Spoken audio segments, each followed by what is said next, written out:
زانی عورت۔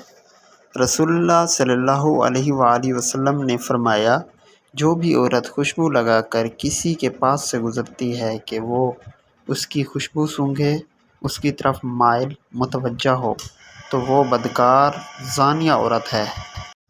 حرام تعلق۔ حرام تعلق کبھی حلال نہیں بنتے، خواہ آپ کے چاہنے والے آپ کو سحری اور فجر کی نماز کے لیے ہی کیوں نہ اٹھاتے ہوں۔ مرد اور عورت کی دوستی۔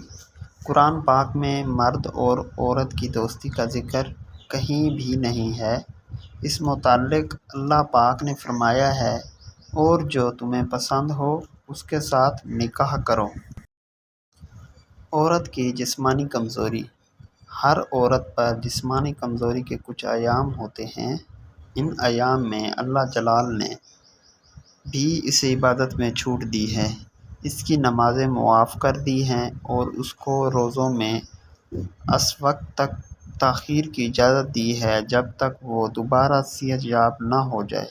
بس ان ایام میں تم اس پر ویسے ہی مہربان رہنا جیسے اللہ جلال نے اس پر مہربانی کی ہے۔ جس طرح اللہ ذوالجلال نے اس پر سے عبادتیں ہٹا لیں، ویسے ہی تم بھی ان ایام میں اس کی کمزوری کا لحاظ رکھتے ہوئے اس کی ذمہ داریوں میں کمی کر دو، اس کا کاج میں مدد کرو اور اس کے لیے سہولت پیدا کرو، کیونکہ ان دنوں میں عورت سب سے زیادہ حساس اور جذباتی ہوتی ہے اور اسے تمہارے ساتھ مدد کی ضرورت ہے۔ جوانی میں شادی۔ حضور صلی اللہ علیہ وآلہ وسلم نے ارشاد فرمایا، جو شخص جوانی میں نکاح کر لیتا ہے تو شیطان چیخ اٹھتا ہے، ہائے افسوس، اس نے مجھ سے اپنا دین بچا لیا۔ بلا وجہ شادی نہ کرنا۔ اللہ نے بلا وجہ شرعی شادی نہ کرنے والے ان مردوں پر لعنت فرمائی ہے جو یہ کہتے ہیں کہ ہم شادی نہیں کریں گے، اور ان عورتوں پر بھی لعنت فرمائی ہے جو ایسا کہتی ہیں۔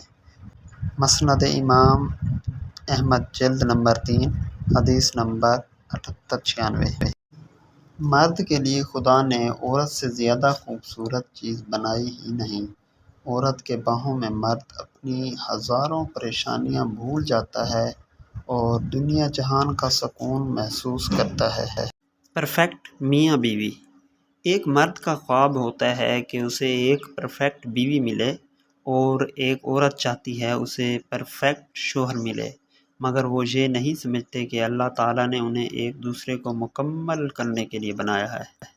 مرد کی محبت کی نشانی۔ مرد جس عورت کو دل میں رکھتا ہے اس پر دنیا کی نگاہ پڑنا گوارا نہیں کرتا، مگر جس کو دنیا سے نہیں چھپاتا اسے کبھی دل میں نہیں اتارتا، اور یہی ایک کلیہ عورتوں کو سمجھ نہیں آتا۔ لوگوں کی اکثریت آپ کے ساتھ مخلص نہیں ہوتی، بلکہ اپنی ضروریات سے مخلص ہوتی ہے۔